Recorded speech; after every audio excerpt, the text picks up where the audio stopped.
আজকে যাচ্ছি ভাড়ারিয়া বাজারে। আসসালামু আলাইকুম।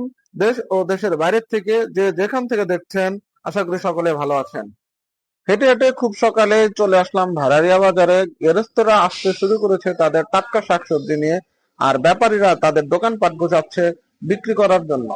কাকা, দাম কেমন আছে একটু? আলু 18 টাকা 20 টাকা। তারপর আদা আদা দাম একটু এখন বর্তমানে একটু বাড়তি, কেমন 160 যাচ্ছে? 80। 160 আছে। হ্যাঁ, কাঁচামরিচ, কাঁচামরিচ হলো 160, রসুন রসুন 120, 100, পেঁয়াজের কেজি কেমন আছে? পেঁয়াজ 60 65 70, আলু আলু 20 টাকা কেজি, 20 টাকা 18 টাকা কেজি। হ্যাঁ, ওই যে শুকনা মরিচ। শুকনা মরিচ 350। ভালো একটা জিনিস দেখলাম আপনাদের, কাসন্দ। কাসন্দ কাসন্দ কত করে লিটার? কাসন্দ হলো হাফ লিটার হলো বেশি হলো 35 40। 35 40 হাফ লিটার। হাফ লিটার ওই যে শুকনা হলুদ কত করে? 350। 350 টাকা কেজি। তাহলে তো মোটামুটি সবকিছু দাম কমে। রসুনের হ্যাঁ, রসুন 120 টাকা। 120 টাকা। আর ধুন্দল কত টাকা? কেজি ধুন্দল না আটি? KG KG. কেজি হলো 35 40 20, ওটা ঠিক নাই। মশলা আছে দেখা যায় হ্যাঁ, আপনার মশলা এখানে। আছে।